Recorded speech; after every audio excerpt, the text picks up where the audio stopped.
one of the things that I want to point out, we want to point out, and I would imagine you guys would agree, most of the complaints about Matt Gaetz in particular has to do with his character. And I'm not saying he's, anybody to write home about, but what's more concerning to me, and this has more to do with the way things are on Capitol Hill. If you were to ask just about anybody, do you think that there are things that Trump has done over the course of his, let's say, first term as president that are seen, perhaps not law-abiding? I've always referenced the emoluments clause, particularly with the Saudis. But anything that he has done that one would consider to be actual criminal behavior are things that pretty much everybody on Capitol Hill is getting away with. Right. And so they want to point the finger at him, much like they want to point the finger at Gaetz, and they want to reference the case of whether or not he crossed state lines with a girl who was underage. Here's the information that I think is more important, and perhaps the reason why he is not going to be confirmed, is not even going to have a hearing. He basically went to the Hill today. He met with as many senators as he could. And it seems to be pretty clear that he wouldn't even have a shot at being confirmed. I could have guessed that, though. So this is the information that was presented as to why Matt Gaetz was probably removed. He is one of the very few Republicans who has not taken any money from AIPAC. So to me, that stands out. He has called the ADL racist. He has claimed Israeli Mossad is behind the Epstein client list. That has been rumored for a very long time.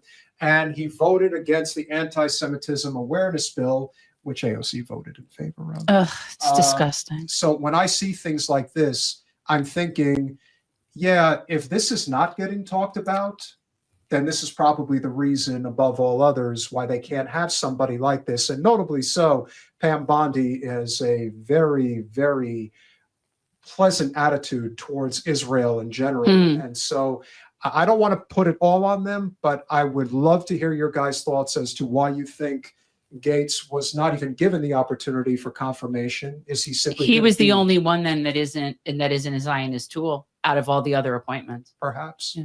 I don't know all the details with the girl. I wouldn't be surprised if it was a honeypot, if it was someone that he thought and had been told explicitly was over the age of 18. I think she had an ID that was that had her being 18. I heard that. I don't know. Yeah, but I wouldn't be surprised. Yeah. I think that when you get into when you become an elected official, you're going to have all kinds of these people swarm you to try to get dirt on you. And you got to be really careful. And you think you do your due diligence and then you don't, And so it's just like, it's a difficult situation. I definitely think the fact that he has no AIPAC handlers is probably part of it. Yeah, I was very skeptical of him getting Senate confirmation when I heard. I was like, oh, this is amazing. We're going to go after Fauci and we're going to do all the crazy stuff, and then, but at least he got the honorable mention. I hope they put him in as like deputy assistant, and that he could still just kind of get unleashed on these people. We have a theory. Would you like to share your theory about where Gaetz is going and how it's connected? Well, I think that there's only two possibilities for Gaetz. I think actually there's three. There's now three possibilities. Okay. So technically, because he did win his election, he is eligible by January 3rd to report back to Congress. So he could do that.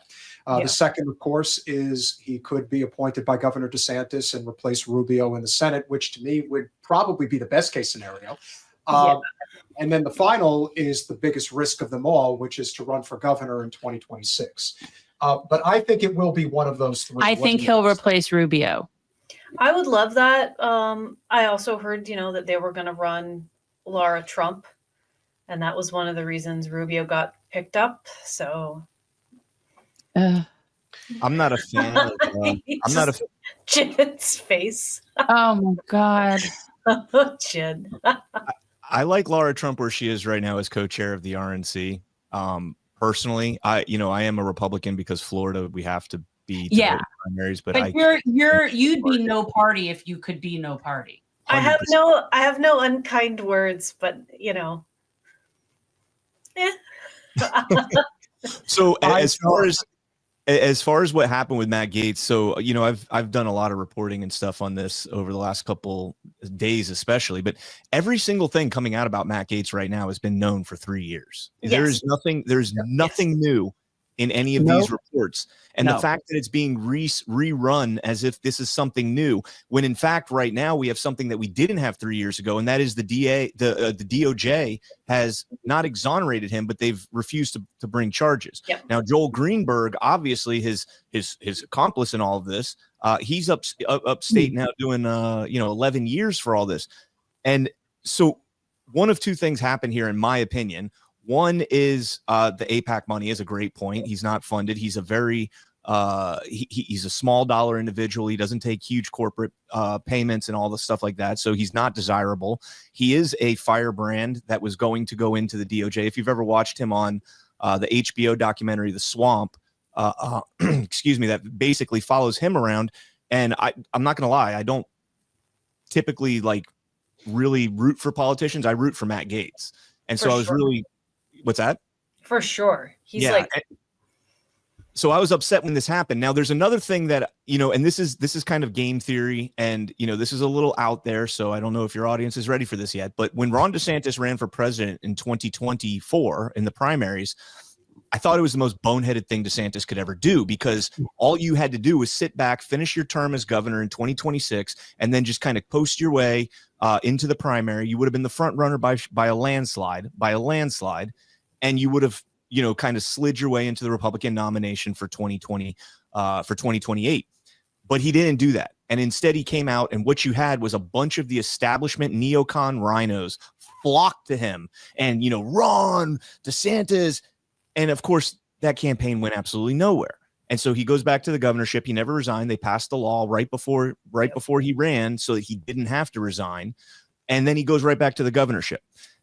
Matt Gaetz might have done the same thing. They knew that Matt Gaetz was going to be very difficult to get across, and there were still constitutional means by which he could have done it. The adjournment clause, recess appointments. There's a lot of different things that Trump could have done to get Matt Gaetz in that position. But Matt Gaetz had a whole bunch of Republican senators come out and say, I will not vote to confirm him. We want to see the ethics report and all this stuff. And so they exposed more of the swamp.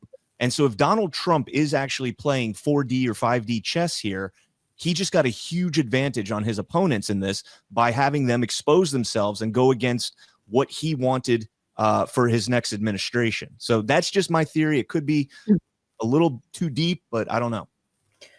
I think we have a pretty good idea of who the, wishy-washy people are, also just based on what happened with the Senate Majority Leader situation. The guys who are or lean neocon are still the majority in the Senate. It sucks. It's just like the reality. So there's going to have to be a lot of wheeling and dealing in order to get the America first as opposed to Israel first agenda through. I don't know how that's going to happen, but I am thankful that it wasn't Rick Scott in the Senate. Okay. So, that was something that we had thought was going to happen. And I found very concerning. Like everybody, I honestly, the whole country should be concerned about that man. Florida man. Oh, it's a shit we earn show our of shit shows, man. we earn our It's reputation. crazy. Brian knows we earn our reputation. We definitely, are what we are. I mean, that's, we produce. I mean, come on, we have to deal with Debbie Wasserman Schultz on MSNBC and CNN every day now. It's brutal. If you want to see how bad the Democrats are doing, this is the person that they think should be going on national TV every day talking about the ethics of Tulsi Gabbard. That makes a lot of sense. She's not the Florida man. She's like the alligator.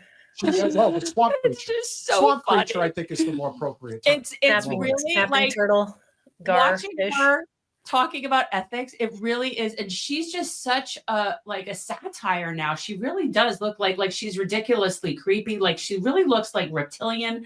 It's almost like the Saturday Night Live skit with her, because you have somebody that has gotten away with the most unethical, illegal crap in public view.